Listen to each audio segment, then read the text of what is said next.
BBC Bangla আপনাদের স্বাগত। আজ আপনাদের সাথে লন্ডন স্টুডিও থেকে আছি মানসী বড়ুয়া, আর ঢাকায় আমার সাথে থাকছেন আকবর হোসেন। বাংলাদেশের সর্বশেষ গুরুত্বপূর্ণ আপডেট সংবাদে আপনাকে স্বাগত। শুরুতেই সংবাদ শিরোনাম, পরে বিস্তারিত। প্রথমেই জানাবো, শিবির ছাত্রদল মুখোমুখি, রোকেয়া বিশ্ববিদ্যালয়ে 144 ধারা জারি। বেগম রোকেয়া বিশ্ববিদ্যালয় বেরবি ক্যাম্পাসে শান্তি শৃঙ্খলা বজায় রাখতে 144 ধারা জারি করা হয়েছে।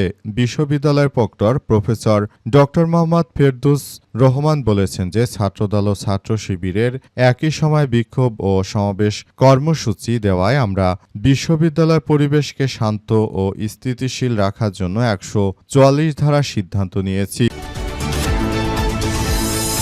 এরপর জানাবো, গ্যাস সংকট কাটাতে দুর্নীতি কমিয়ে উৎপাদন বাড়ান, সরকারকে গোলাম পরোয়ার। গ্যাস সংকট মোকাবেলায় জরুরি ভিত্তিতে মহেশখালীর এলএনজি টার্মিনালের ত্রুটি দূর করার জন্য সরকারের প্রতি দাবি জানিয়েছেন জামাত ইসলামের সেক্রেটারি জেনারেল মিয়া গোলাম পরোয়ার। তিনি সরকারকে উদ্দেশ্য করে বলেন, তিতাস, বিবিআনা সহ প্রধান প্রধান গ্যাস ক্ষেত্রগুলোতে বিনিয়োগ বাড়িয়ে উৎপাদন বৃদ্ধি করুন, দুর্নীতি কমিয়ে গ্যাস উত্তোলনে অর্থ বিনিয়োগ করুন। এদিকে বগুড়ায় সাবেক সেনা সদস্যকে পিটিয়ে হত্যার অভিযোগ। বগুড়ার সারিয়াকান্দিতে জমি নিয়ে বিরোধের জেরে মোসলেম উদ্দিন প্রামাণিক ৬২ নামের এক সাবেক সেনা সদস্যকে পিটিয়ে হত্যার অভিযোগ উঠেছে। আজ রাতে উপজেলার কাজলা ইউনিয়নে এমন ঘটনা ঘটে। নিহত মোসলেম উদ্দিন উপজেলার কাজলা ইউনিয়নের পাকুড়িয়াচর গ্রামের মৃত আব্দুল মান্নান প্রামাণিকের ছেলে। এবারে জানাবো, বিরোধী দলীয় নেতা বললেন, জুলাইকে ভুলিয়ে দেওয়ার জন্য কিছু হলে তছনছ করে দেয়া হবে।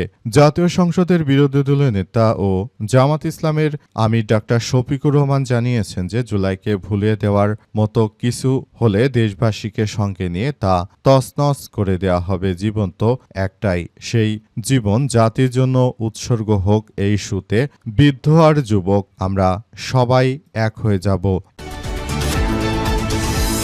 এবং সর্বশেষ জানাবো, ঢাকার সঙ্গে উত্তর অঞ্চলে রেল যোগাযোগ বন্ধ।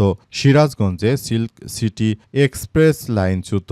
সিরাজগঞ্জ সদর উপজেলার শহীদ এম মনসুর আলী স্টেশন এলাকায় সিল্ক সিটি ট্রেনের বগি লাইনচ্যুত হয়েছে। এতে রাজধানী ঢাকার সঙ্গে উত্তর অঞ্চলের রেল যোগাযোগ সম্পূর্ণ বন্ধ হয়ে গেছে। ফায়ার সার্ভিসের সদস্য ও রেলের লোকজন উদ্ধার কাজ শুরু করে দিয়েছে। ঈশ্বরদী থেকে রিলিফ ট্রেন ঘটনাস্থলের উদ্দেশ্যে রওনা হয়েছে। প্রিয় দর্শক, এতক্ষণ শুনছিলেন সংবাদ শিরোনাম, এবারে বিস্তারিত। তবে তার আগে বন্ধুরা, অনুরোধ থাকবে এই সংবাদটিতে একটি লাইক দিন। এই চ্যানেলে আপনি নতুন হয়ে থাকলে আমাদের সংবাদটি দেখতে দেখতে চ্যানেলটি সাবস্ক্রাইব করে রাখুন। কমেন্ট করে বন্ধুরা আপনার মূল্যবান মতামত জানিয়ে দিন আপনি বিশ্বের কোন দেশ থেকে বা বাংলাদেশের কোন স্থান থেকে আমাদের সংবাদটি দেখছেন এবং শুনছেন। আর বন্ধুরা, সংবাদটি আপনার সোশ্যাল মিডিয়া ফেসবুকে শেয়ার করে বন্ধুদেরও দেখার সুযোগ করে দিন। গাজা যুদ্ধে আপনি যদি নিরীহ ফিলিস্তিনিদের ভালোবেসে থাকেন বন্ধুরা, কমেন্টে ইয়েস লিখে পুরো বিশ্ববাসীকে জানিয়ে দিন। এবারে বিস্তারিত। শিবির ছাত্রদল মুখোমুখি, রোকেয়া বিশ্ববিদ্যালয়ে 144 ধারা জারি। বেগম রোকেয়া বিশ্ববিদ্যালয় বা বেরবি ক্যাম্পাসে শান্তি শৃঙ্খলা বজায় রাখতে 144 ধারা জারি করা হয়েছে। বিশ্ববিদ্যালয় প্রক্টর প্রফেসর ড মোহাম্মদ ফেরদৌসুর রহমান বলেন, ছাত্রদল ও ছাত্র শিবির একই সময় বিক্ষোভ মিছিল ও সমাবেশের কর্মসূচি দেয় আমরা বিশ্ববিদ্যালয় পরিবেশকে শান্ত ও স্থিতিশীল রাখার জন্য 144 ধারা জারির সিদ্ধান্ত নিয়েছি। এর আগে বাংলাদেশ ইসলামী ছাত্র শিবির রংপুর মহানগর শাখা বিকাল 5:30 লালবাগ চত্বর থেকে আবু সাইদ চত্বর পর্যন্ত বিক্ষোভ মিছিল সমাবেশের ঘোষণা দেয়। রংপুর মহানগর ছাত্রদল বিকাল 4টায় আবু সাইদ চত্বর পার্কের মোড়ে বিক্ষোভ মিছিল প্রতিবাদ সভার ঘোষণা দেয়। সোমবার বিশ্ববিদ্যালয়ের স্বাধীনতা স্মারক মাঠে জুলুমের বিরুদ্ধে জুলাই শীর্ষক একটি প্রদর্শনীতে ব্যানার টানানোকে কেন্দ্র করে ছাত্রদল ও ছাত্র শিবিরের নেতাদের মধ্যে দফায় দফায় হামলা হয়েছে। বেগম রোকেয়া বিশ্ববিদ্যালয়ের শিক্ষার্থীদের সেখানে দেখা গেছে যে বিএনপির যারা ছাত্রদলের নেতাকর্মী রয়েছে তাদেরকে সেখান থেকে লাঠিসোঁটা নিয়ে দাবড়ানো হচ্ছে। এতে ওই এলাকায় চরম আতঙ্ক বিরাজ করছে। দিয়েছে। এ অবস্থায় আসলে সবাই বলাবলি করছে যে বিএনপির নেতাকর্মীরা হচ্ছে কাগুজে বাঘ, কারণ তারা কাগুজে বাঘ না হলে এই ধরনের কার্যক্রমের মধ্য দিয়ে সবাইকে আসলে খুবই ভীতু দেখাতো না। তারাও শিবিরের বিরুদ্ধে প্রতিরোধ গড়ে তুলত, কিন্তু তারা পারেনি, বরং তারা মার খেয়ে বিশ্ববিদ্যালয় ছেড়ে পালিয়েছে। গ্যাসের সংকট কাটাতে দুর্নীতি কমিয়ে উৎপাদন বাড়ান সরকারকে গোলাম পরোয়ার। গ্যাস সংকট মোকাবেলায় জরুরি ভিত্তিতে মহেশখালীর এলএনজি টার্মিনালের ত্রুটি দূর করার জন্য সরকারের প্রতি দাবি জানিয়েছে জামাত ইসলামের সেক্রেটারি জেনারেল অধ্যাপক মিয়া গোলাম পরোয়ার। তিনি সরকারকে উদ্দেশ্য করে বলেছেন, তিতাস, বিবিয়ানা সহ প্রধান গ্যাস ক্ষেত্রগুলোতে বিনিয়োগ বাড়িয়ে উৎপাদন বৃদ্ধি করুন, দুর্নীতি কমিয়ে গ্যাস উত্তোলনের অর্থ বিনিয়োগ করুন।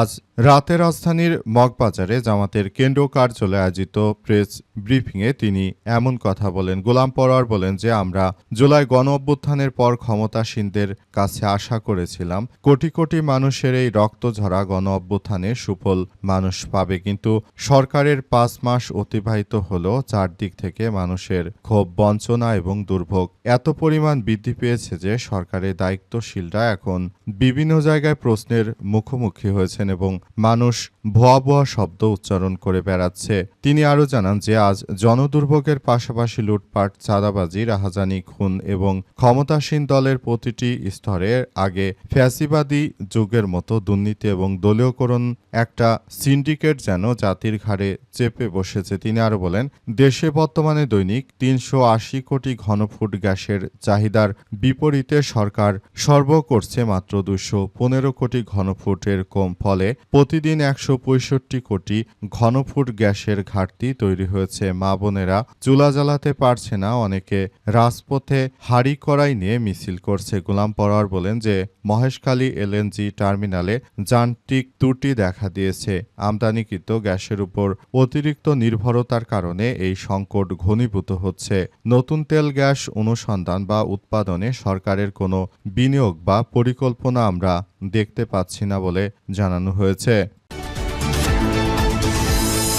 বগুড়ার সাবেক সেনা সদস্যকে পিটিয়ে হত্যার অভিযোগ। বগুড়ার সারিয়াকান্দিতে জমিনে বিরোধের জেরে মোসলেম উদ্দিন প্রামাণিক ৬২ নামের এক সেনা সদস্যকে পিটিয়ে হত্যার অভিযোগ উঠেছে। রাতে উপজেলার কাজলা ইউনিয়নে এমন ঘটনা ঘটে। নিহত মোসলেম উদ্দিন উপজেলার কাজলা ইউনিয়নের পাকুড়িয়াচর গ্রামের মৃত আব্দুল মান্নান প্রামাণিকের ছেলে। নিহত পরিবার ও পুলিশ সূত্র থেকে জানা গেছে যে একই গ্রামের দুদু সরকারের ছেলে নান্টু সরকারের সঙ্গে মুসলিম উদ্দিনের জমিজমা এবং গোচারণ ভূমি বিক্রি করা নিয়ে দীর্ঘদিন ধরে বিরোধ চলছিল।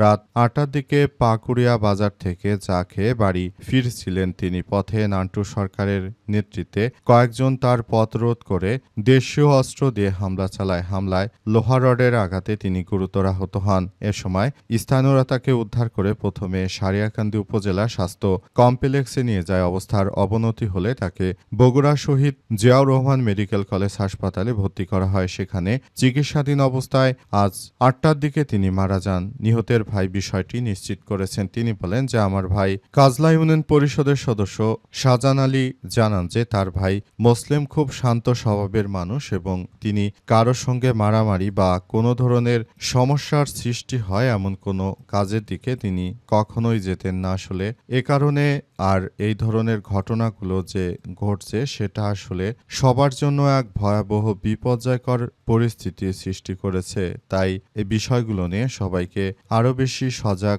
ও সচেতন থাকার জন্য উদাত্ত আহ্বান জানানো হচ্ছে। এছাড়াও বলা হয়েছে যাতে করে এমন ঘটনা আর না ঘটে সেই বিষয়গুলো খুব যত্ন ও সতর্কতার সহিত কার্যক্রম চালিয়ে যাওয়ার প্রতি উদাত্ত আহ্বান জানানো হচ্ছে। এছাড়াও বলা হয়েছে যে যাতে করে ভবিষ্যতে আর এমন ধরনের কোনো ঘটনা আর না ঘটে সেই ব্যাপারগুলো নিয়ে সবাইকে খুব সতর্কতার সহিত কার্যক্রম চালিয়ে যেতে হবে, এমন কথাই আসলে বলা হচ্ছে।